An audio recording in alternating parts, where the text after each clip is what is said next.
പിന്നെയും ദിവസങ്ങൾ കടന്നുപോയി. അവർ നാട്ടിലേക്ക് വന്നിട്ടിപ്പോൾ 1 മാസമായി. ഡെറിയും സൂര്യയും കൂടെ അവൻ്റെ അപ്പൻ്റെയും ഗൗരിയുടെയും അച്ഛൻ്റെയും വിയർപ്പിൻ്റെ ഫലമായ വി ഗ്രൂപ്പ്സ് എങ്ങനെയെല്ലാം നിയമപരമായി തന്നെ സ്വന്തമാക്കാൻ വേണ്ടിയുള്ള പോരാട്ടത്തിലാണ്. അതിൻ്റെ ഒരു മുറുമുറുപ്പ് ജോൺ സഹോദരങ്ങൾ നടത്തിയെങ്കിലും അമ്മച്ചി അതെല്ലാം പൊളിച്ച് കയ്യിൽ കൊടുത്തു. നിയമപരമായി അതിനെ എതിർക്കാൻ നോക്കിയെങ്കിലും യാതൊരു ഫലവും അവർക്കുണ്ടായില്ല. ഇത്രയും നാൾ കമ്പനി നോക്കി നടത്തിയ കണക്കെല്ലാം അവരെ ബോധ്യപ്പെടുത്തുകയും വേണം. കൂടാതെ കമ്പനിയുടെ ലാഭത്തിൽ നിന്നുണ്ടാക്കിയത് മുഴുവൻ അവർക്ക് തിരികെ നൽകണമെന്ന് തീരുമാനമായി. അതോടെ ആകെ പെട്ട അവസ്ഥയിലാണ് അവർ. അതിൻ്റെ കൂടെ മക്കളുടെ അവഗണനയും എല്ലാം കൊണ്ടും ജേക്കബിനും ഡേസിക്കും ഭ്രാന്തായി. ആ ഭ്രാന്ത് ഡെറിയോടുള്ള പകയിലാണ് അവസാനിച്ചത്. പറ്റിയൊരു അവസരത്തിനായി അവർ കാത്തിരിക്കുകയാണ്. അവൻ്റെ അപ്പനും അമ്മയ്ക്കും വന്ന അതേ വിധി മകനായി നൽകാൻ.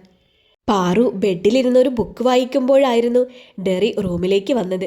വൈകുന്നേരം ആരെയോ കാണാനുണ്ട് എന്ന് പറഞ്ഞു പോയതാണ്. പിന്നെ ഇപ്പോഴാണ് കയറി വരുന്നത്. എവിടെയായിരുന്നു ഇച്ചായ എത്രയും നേരം? അവനെ കണ്ടതും ബുക്ക് സൈഡ് ടേബിളിലായി വെച്ചുകൊണ്ട് പാറു അവനെ നോക്കി ചോദിച്ചു. എല്ലാം പറയാം പാറു, ഞാനൊന്ന് ഫ്രഷായിട്ട് വരാം. നിനക്കിപ്പോൾ ഈ സ്മെല്ലൊന്നും പിടിക്കില്ലല്ലോ. അവളെ നോക്കി ഒരു കുറുമ്പോടെ പറഞ്ഞുകൊണ്ട് ഡെറി ഫ്രഷാകാനായി പോയി. പാറുവിനിപ്പോൾ 5 മാസമാണ്. അതിൻ്റേതായ ചില അസ്വസ്ഥതകൾ അവൾക്കുണ്ട്. പണ്ട് ഡെറിയുടെ വിയർപ്പിൻ്റെ ഗന്ധം ഇഷ്ടമുള്ളവൾക്ക് ഇപ്പോൾ ആ മണമടിക്കുമ്പോൾ ഛർദ്ദിക്കാൻ വരും. അതുകൊണ്ടിപ്പോൾ എവിടെ പോയിട്ട് വന്നാലും ഡെറി ഫ്രഷായിട്ട് മാത്രമേ അവളുടെ അടുത്തേക്ക് വരൂ.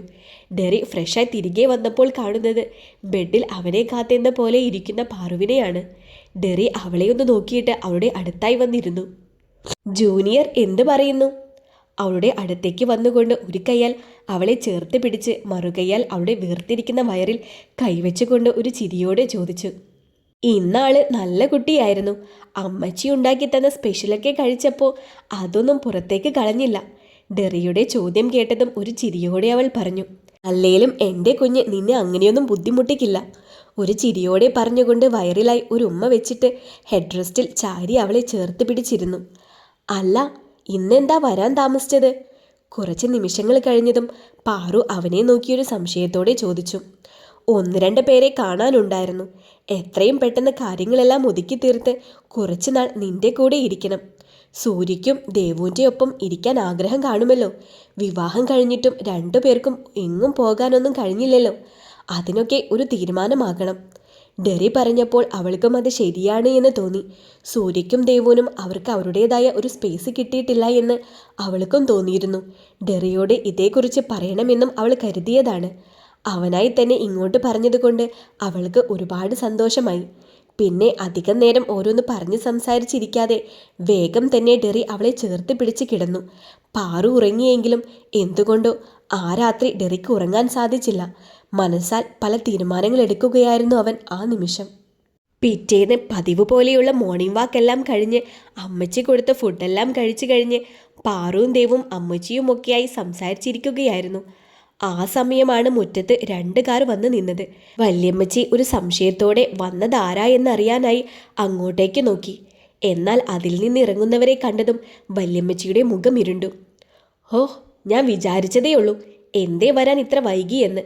കാറിൽ നിന്നും ഇറങ്ങുന്ന ജേക്കബിനെയും ഡെയ്സിയെയും കണ്ടതും അമ്മച്ചി ഒരു പുച്ഛത്തോടെ ചോദിച്ചു. ആരാ അമ്മച്ചി?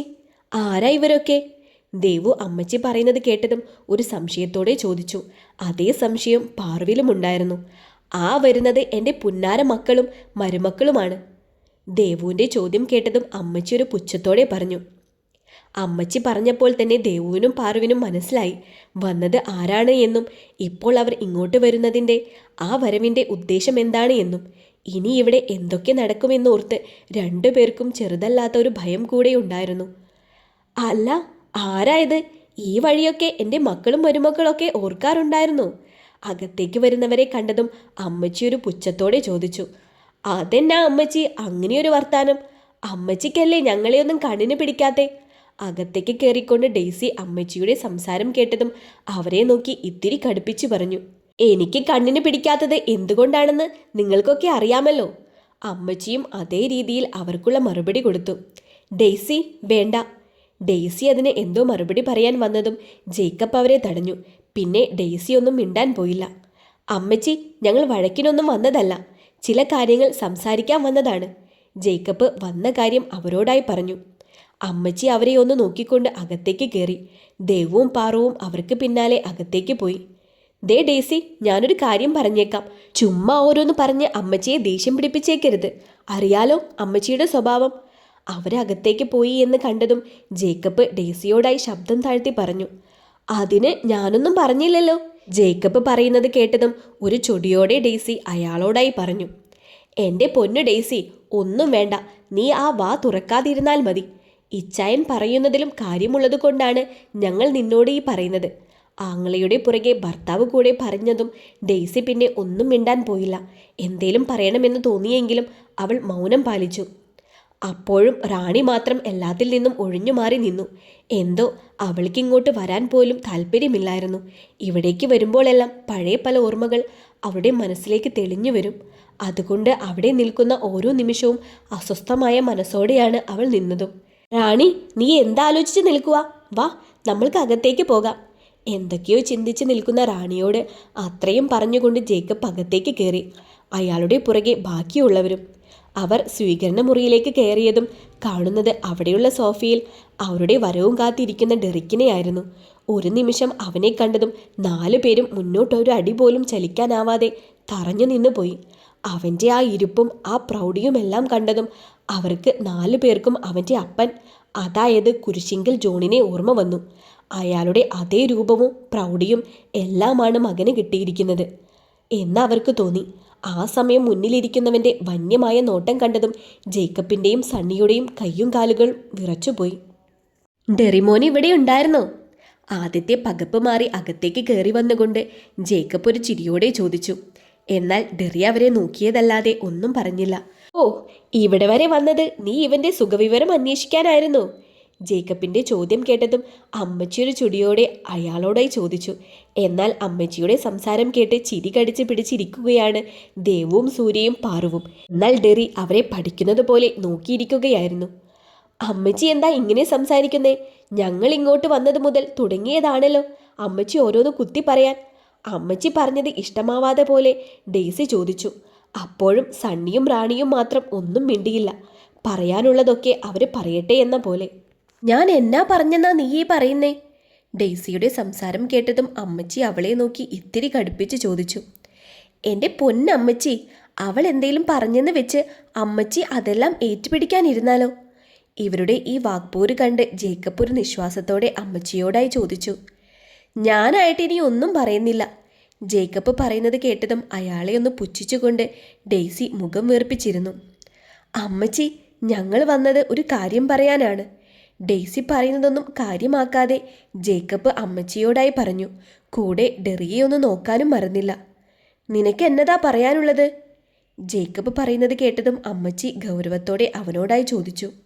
ഇച്ചായൻ മരിക്കുന്നതിന് മുൻപ് ഇച്ചായൻ്റെ ബിസിനസ് കൂടാതെ അപ്പച്ചൻ കൊടുത്ത സ്വത്തുവകകളെല്ലാം എനിക്കും ഡെയ്സിക്കും തിരികെ എഴുതി തന്നിട്ടാണ് പോയത്.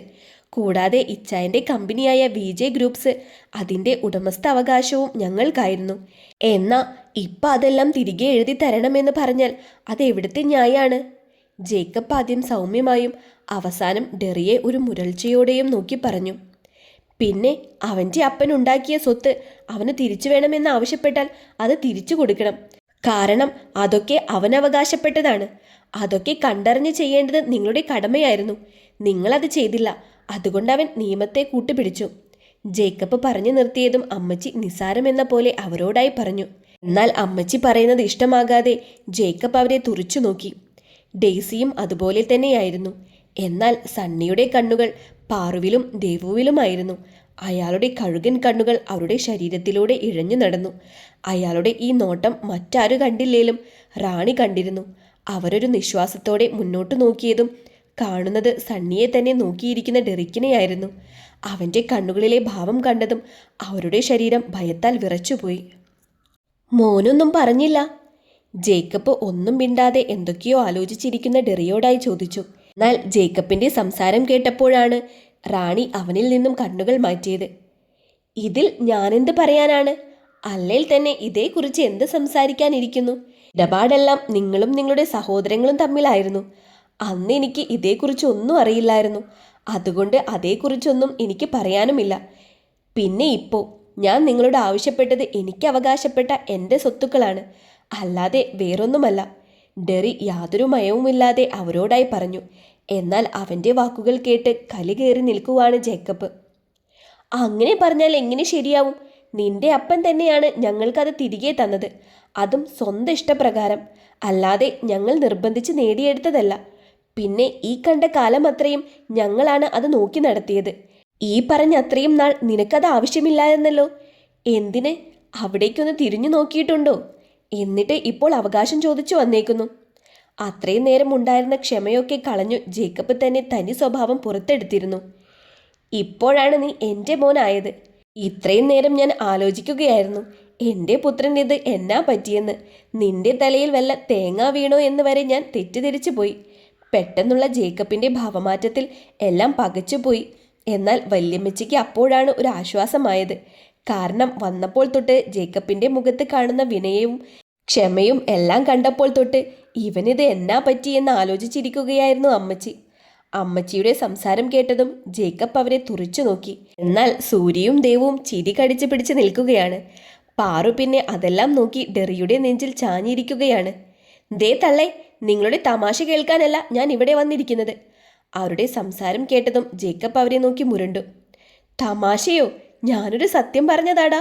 ജേക്കബ് പറയുന്നത് കേട്ടതും അവനെ നോക്കിയൊന്ന് പുച്ഛിച്ചുകൊണ്ട് അമ്മച്ചി പറഞ്ഞു. അമ്മച്ചി ഒന്നും മിണ്ടാതിരിക്കുന്നുണ്ടോ? അവസാനം സഹിക്കട്ടെ ഡെയ്സി അവരോടായി പറഞ്ഞു. ഞാനൊന്നും മിണ്ടുന്നില്ലേ? അമ്മച്ചി അതും പറഞ്ഞുകൊണ്ട് മിണ്ടാതെ ഇരുന്നു. നിന്റെ തീരുമാനം എന്താ ഡെറി? അതാണ് ഞങ്ങൾക്കറിയേണ്ടത്. അവസാനം ഒരു തീരുമാനമറിയാൻ എന്ന പോലെ ജേക്കബ് അവനോടായി ചോദിച്ചു. എൻ്റെ തീരുമാനത്തിൽ യാതൊരു മാറ്റവുമില്ല. എനിക്ക് അവകാശപ്പെട്ടതൊക്കെ ഞാൻ നേടിയെടുത്തിരിക്കും. തടയാൻ പറ്റുമെങ്കിൽ നിങ്ങൾ തടയേ. പിന്നെ ഒരു കാര്യം നിങ്ങളെ ഞാൻ ഓർമ്മിപ്പിക്കുകയാണ്. എൻ്റെ അപ്പൻ്റെയും അമ്മയുടെയും മരണം ഒരു സാധാ ആക്സിഡൻ്റ് ആണോ കൊലപാതകമാണോ എന്ന് ഞാൻ അന്വേഷിച്ചു കൊണ്ടിരിക്കുകയാണ്. അതൊരു കൊലപാതകമാണ് എന്ന് ഞാൻ അറിഞ്ഞാൽ, അതിൽ നിങ്ങൾക്കെന്തേലും പങ്കുണ്ട് എന്ന് ഞാൻ അറിഞ്ഞാൽ, ജേക്കബിൻ്റെ മുഖത്തേക്ക് മുഖമടുപ്പിച്ചുകൊണ്ട് പറഞ്ഞ് ഡെറി മുകളിലേക്ക് പോയി. എന്നാൽ അവൻ പറഞ്ഞത് കേട്ട് ജേക്കബിൻ്റെ മുഖത്ത് ഭയം ഇരച്ചു കയറി. പിന്നെ ഒരു നിമിഷം പോലും അവിടെ നിൽക്കാതെ അയാൾ പുറത്തേക്ക് പോയി. ബാക്കിയുള്ളവരെ ഒന്ന് നോക്കിക്കൊണ്ട് ഡെയ്സിയും സണ്ണിയും റാണിയും പോകുന്നതിന് മുൻപ് ഒരു വട്ടം കൂടി പാറുവിനെയും ദേവുവിനെയും നോക്കാൻ സണ്ണി മറന്നില്ല.